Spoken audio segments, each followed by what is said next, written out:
3000,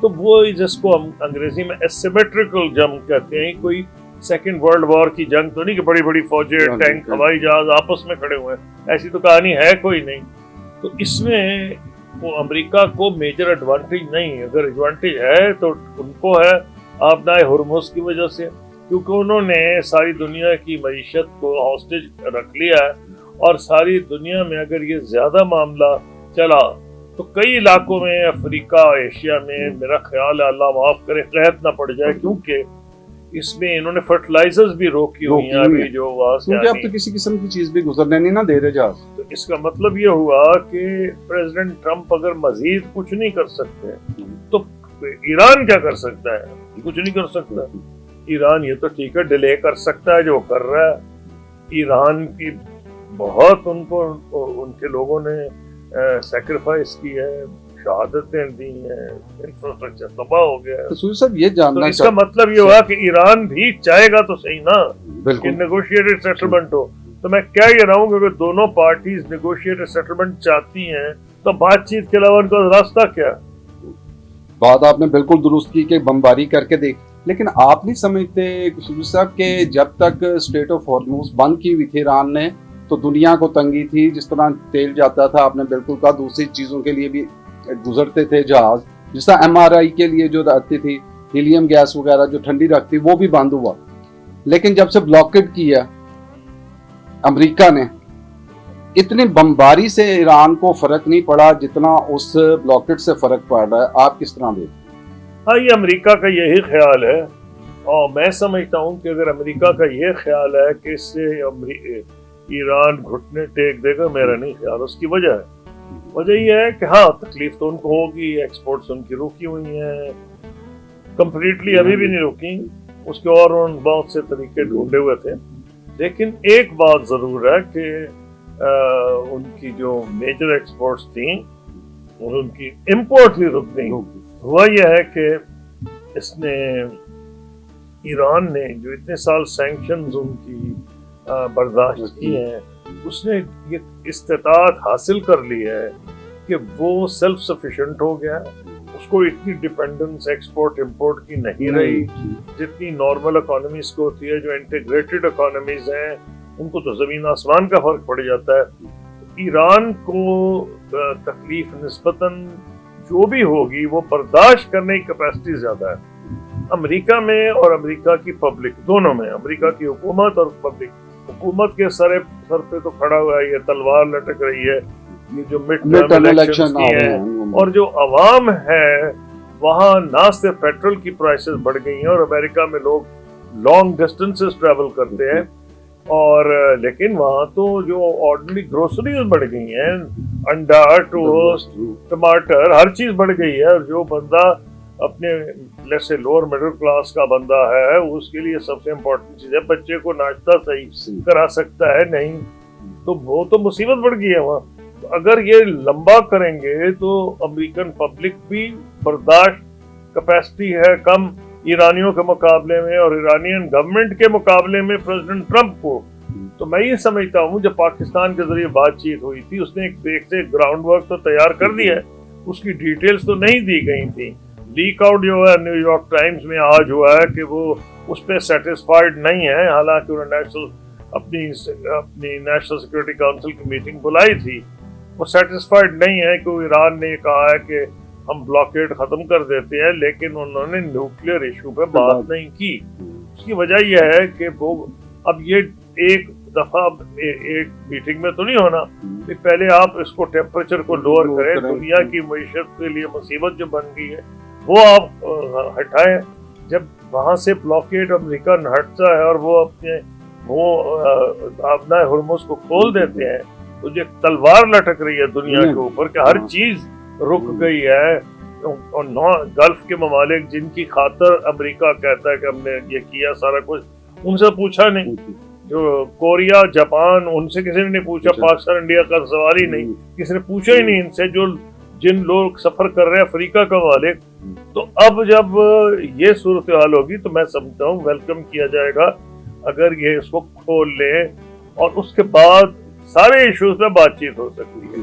ان کا کہنا یہ ہے کہ پہلے نیوکلیئر ایشو پہ بات کریں. وہ کوئی میں نہیں سمجھتا وہ کریں گے، اور اس کی وجہ یہ بھی ہے کہ ان کی پوزیشن پہلے کے مقابلے میں بہتر ہے. پہلے اصل میں یہ ہو گیا جب سے آبرا ہرمز ایشو بن گیا ہے، وہ خود اتنا بڑا ایشو ہے، تو کہتے ہیں اس کو کھولو پہلے، اس کے بعد ہم بات چیت کر لیں گے.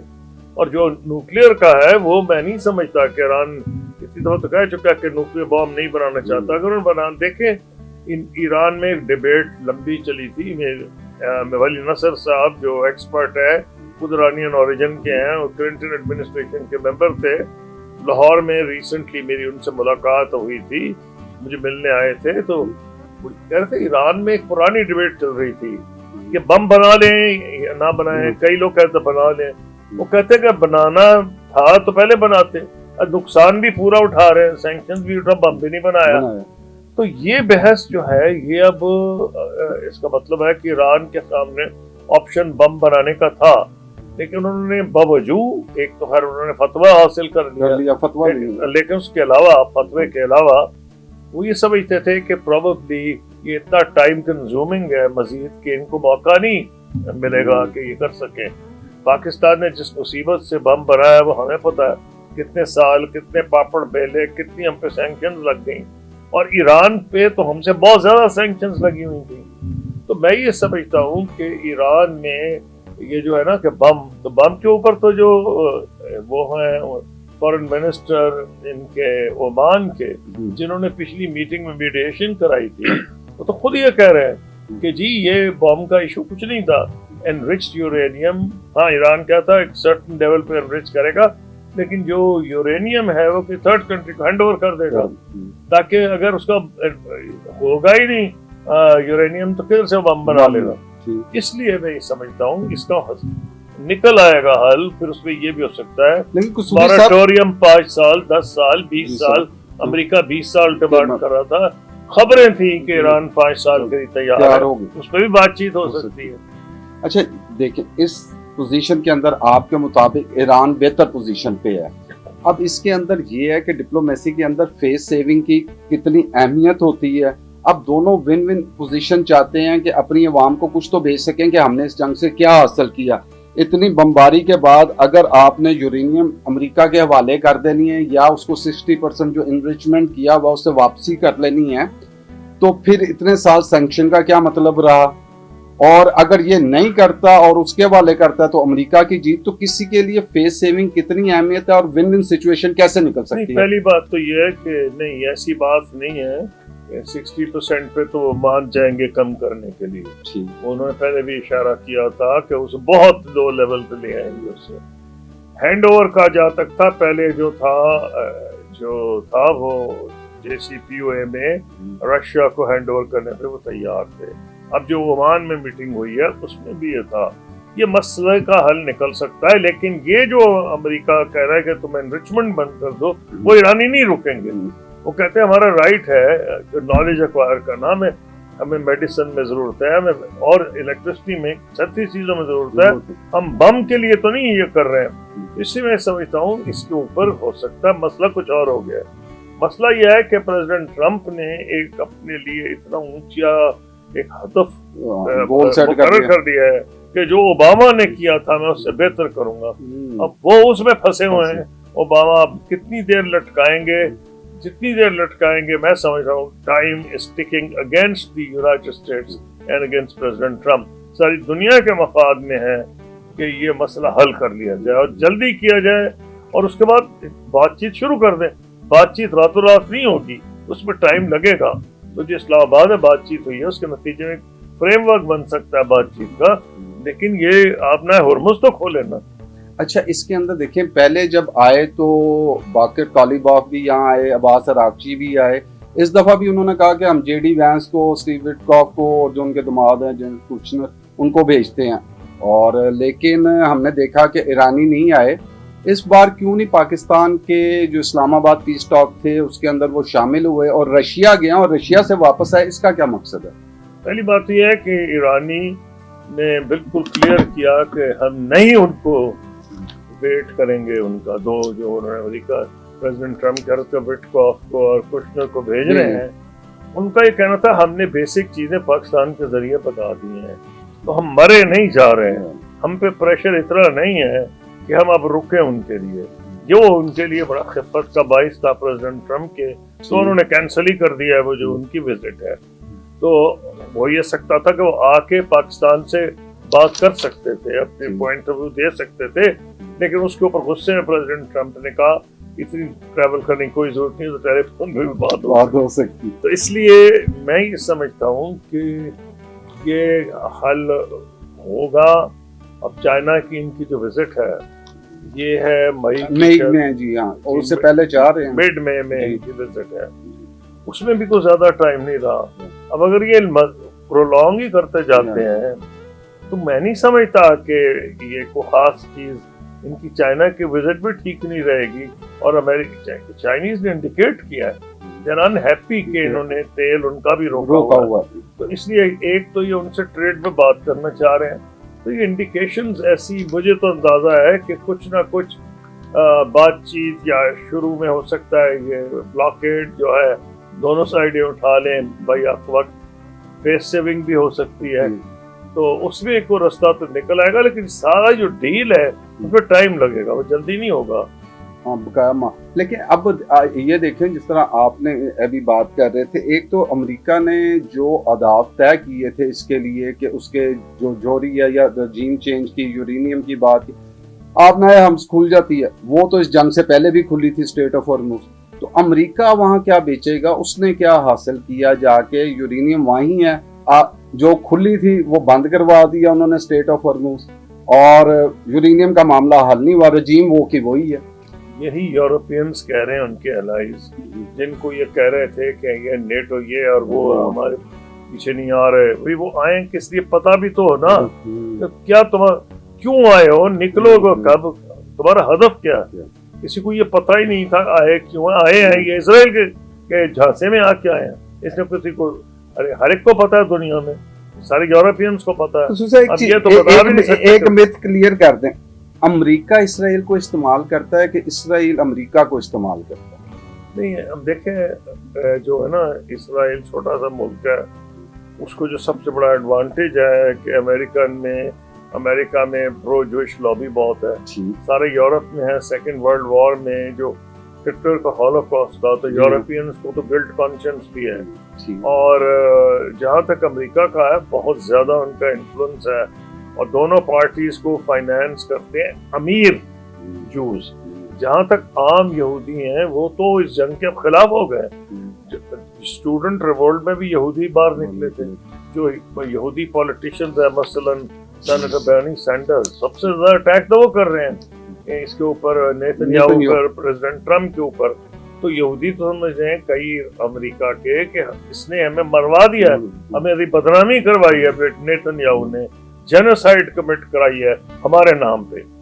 اس لیے جو سب سے بڑا نقصان ہوگا اسرائیل کو medium term to long term, کہ جو اس کی صرف طرف کا پتھر تھا کہ پہلے امریکن پبلک اوپینین سپورٹ کرتی تھی, یہودی سپورٹ کرتے تھے, اب صرف یہودی جو امیر زائنسٹ ہیں, بہت امیر لوگ, ارب پتی یہودی, وہ سپورٹ کر رہے ہیں, وہ دونوں پارٹیز کو فائنانس کرتے ہیں. تو اس حساب سے میں سمجھتا ہوں جو آپ نے پوچھا کون کس کو استعمال کر رہا ہے, بڑی پاورفل لابی تھی, پرو زائنسٹ لابی تھی, اور کرسچن زائنسٹ بھی ہیں, صرف یہ یہودی زائنسٹ نہیں ہیں. وہ سمجھتے ان کے ایمان کا یہ حصہ ہے کہ جی یہ ہوم لینڈ میں جائیں گے تو حضرت عیسیٰ ظہور پذیر دوبارہ ہوں گے. تو یہ مذہب کو جب آپ بیچ میں لے آئیں سیاست کے اس طرح, تو یہی نتائج ہوتے ہیں. میں یہ سمجھ رہا ہوں کہ جو ان کو مصیبت سب سے بڑی پڑ گئی ہے کہ کسی کو ایکسپلین کر نہیں سک رہے, نہ امریکن پبلک کو, نہ یورپینز کو, نہ جاپانی کورینز کو, نہ گلف عربز کو بھی کہ انہوں نے جنگ کی کیوں ہے, کیا تھی. اصل میں اسرائیل نے پھنسا ہے انہیں. اسرائیل کا یہ خیال تھا کہ ان کو پھنسا دو, کسی طریقے سے ایرانی حکومت کا کچومر نکال دیا جائے 20-25 سال کے لیے, اگر نہ بھی رجیم چینج ہو. اس میں ہی آئے ہیں, اور اب تو کلیئر ہو گیا. پوری سٹوری ہے, بہت لمبی سٹوری, نیو یارک ٹائمز نے کو مہینہ پہلے کور کی تھی. اتنی بچ کے اتنے منٹ پہ آیا وہ نیتن یاہو, اس کو فلانے دروازے سے لے کے گئے تھے آخر وقت تک. اس میں یہ بھی بتایا گیا ہے کہ امریکن انٹیلیجنس نے پریزیڈنٹ ٹرمپ کو کہا تھا کہ ہم اگری نہیں کرتے اسرائیلی انٹیلیجنس موساد کی کہ یہ بمبارڈ کریں گے، مار دیں گے ان کے لیڈرشپ، تو وہاں رجیم چینج ہوئے گی، لوگ امریکہ کے جھنڈے لے کے نکل آئیں گے، اور وہاں کچھ ایسی چیز وہ ڈس ایگری کر رہے تھے، لیکن انہوں نے کہا کہ میں اپنی انسٹنکٹ پہ جاؤں گا، اور انہوں نے اسرائیلی انٹیلیجنس کی جو بریفنگ تھی اس کو ایکسیپٹ کر دیا۔ اب یہ کس کو دنیا کو کہہ گیا، تو کہہ بھی نہیں سکتا کسی کو۔ اچھا قصوری صاحب، اس کے اندر یہ بتائیں، موساد کی آپ نے بات کی، جو یہ ان کی انٹیلیجنس ایجنسی ہے، یہ اس کے اندر بہت گہرائی تک تو گئی ہوئی ہے ایران کے اندر۔ اگر انہوں نے ان کی ٹاپ لیڈرشپ کو ٹارگٹ کیا، وہ اسماعیل ہانیہ سے لے کے تو نیچے تک جو لوگ آئے، پھر آیت اللہ خامنائی صاحب کی شہادت ہوئی، علی لاریجانی کی ہوئی، تو اس کا مطلب ہے وہ نیٹ ورک تو پھر پاسداران انقلاب کے اندر بھی ہوگا ہے، اس میں تو کوئی دو رائے ہے نہیں، ثابت ہو چکا ہے۔ یہ ہو ہی نہیں سکتا تھا کہ سائنٹسٹ، جرنل، لیڈرشپ جس حساب سے شہید ہوئی ہے ان کے تھے، اس کی وجہ ہے کہ رجیم کی اندرون مخالفت تو ہے ایران میں، بھی یہ کہہ دینا کہ نہیں ہے، وہ تو ہے، لیکن کیا وہ نوعیت اس کی یہ تھی؟ پاکستان میں بھی ہو سکتا ہے، ہر ملک میں، انڈیا میں بھی ہے اپوزیشن۔